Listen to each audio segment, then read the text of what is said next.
Hi all welcome to football arena. Brazilian ദേശീയ ടീമിൻ്റെ പരിശീലകനായിരുന്ന Dorival ജൂനിയർക്ക് ഇപ്പോൾ തൻ്റെ പരിശീലക സ്ഥാനം നഷ്ടമായിട്ടുണ്ട്. കഴിഞ്ഞ മത്സരത്തിൽ അർജന്റീനയോട് 1-4 ഗോളുകൾക്കാണ് ബ്രസീൽ പരാജയപ്പെട്ടത്. ഇതോടുകൂടിയാണ് CBFൻ്റെ പ്രസിഡന്റായ എഡ്നാൾഡോ റോഡ്രിഗസ് ഇദ്ദേഹത്തെ പുറത്താക്കാൻ തീരുമാനിച്ചിട്ടുള്ളത്. ഇപ്പോൾ ഒഫീഷ്യലായിക്കൊണ്ട് അക്കാര്യത്തിൽ സ്ഥിരീകരണം വന്നിട്ടുണ്ട്.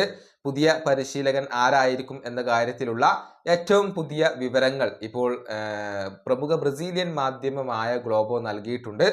ജോർഹെ ജീസസിനെ കൊണ്ടുവരാനാണ് ബ്രസീൽ ഉദ്ദേശിക്കുന്നത്. പോർച്ചുഗീസ് പരിശീലകനായ ജോർഹെ ജീസസുമായി ബ്രസീലിന്റെ ദേശീയ ടീം ചർച്ചകൾ നടത്തിക്കഴിഞ്ഞു. ചർച്ചകൾ നല്ല രൂപത്തിൽ തന്നെയാണ് മുന്നോട്ട് പോയിട്ടുള്ളത്. ഈ ഒരു പരിശീലകന് കേവലം ഒരേ ഒരു റിക്വസ്റ്റ് മാത്രമാണ് ഉള്ളത്. അതായത് അൽ ഹിലാലിന്റെ ചാമ്പ്യൻസ് ലീഗ് മത്സരം, ഏഷ്യൻ ചാമ്പ്യൻസ് ലീഗ് മത്സരം മെയ് 3-ാം തീയതി നടക്കുന്നുണ്ട്. അതിനുശേഷം മാത്രമായിരിക്കും താൻ ബ്രസീലിന്റെ ദേശീയ ടീമിലേക്ക് വരിക എന്നാണ് ജോർഹെ ജീസസ് പറഞ്ഞിട്ടുള്ളത്. CBFന് അതിന് സമ്മതമാണ്. അതായത് മെയ് മാസത്തിലായിരിക്കും ഇദ്ദേഹം ടീമിനോടൊപ്പം ജോയിൻ ചെയ്യുക. അതിനു മുന്നേ അനൗൺസ്മെന്റ് ഉണ്ടാവാനുള്ള സാധ്യത കുറവാണ്. മെയ് മാസത്തിൽ തന്നെയായിരിക്കും നമുക്ക് അനൗൺസ്മെന്റ് പ്രതീക്ഷിക്കാൻ സാധിക്കുക. ഏതായാലും ജോർഹെ ജീസസ് തന്നെയാണ് ഇപ്പോൾ ബ്രസീലിന്റെ പരിശീലകനായിക്കൊണ്ട് വരുന്നത്.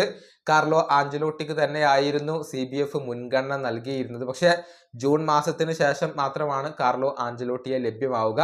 ഓഗസ്റ്റ് മാസം വരെ കാക്കേണ്ടി വരും. എന്നാൽ അതിന് ഇപ്പോൾ CBFന് സമയമില്ല. അതുകൊണ്ടാണ് ജോർഹെ ജീസസിനെ അവർ പരിശീലകനായിക്കൊണ്ട് നിയമിക്കുന്നത്. ഈ വീഡിയോ അവസാനിപ്പിക്കുന്നു. അടുത്തൊരു വീഡിയോയുമായി വീണ്ടും കാണാം.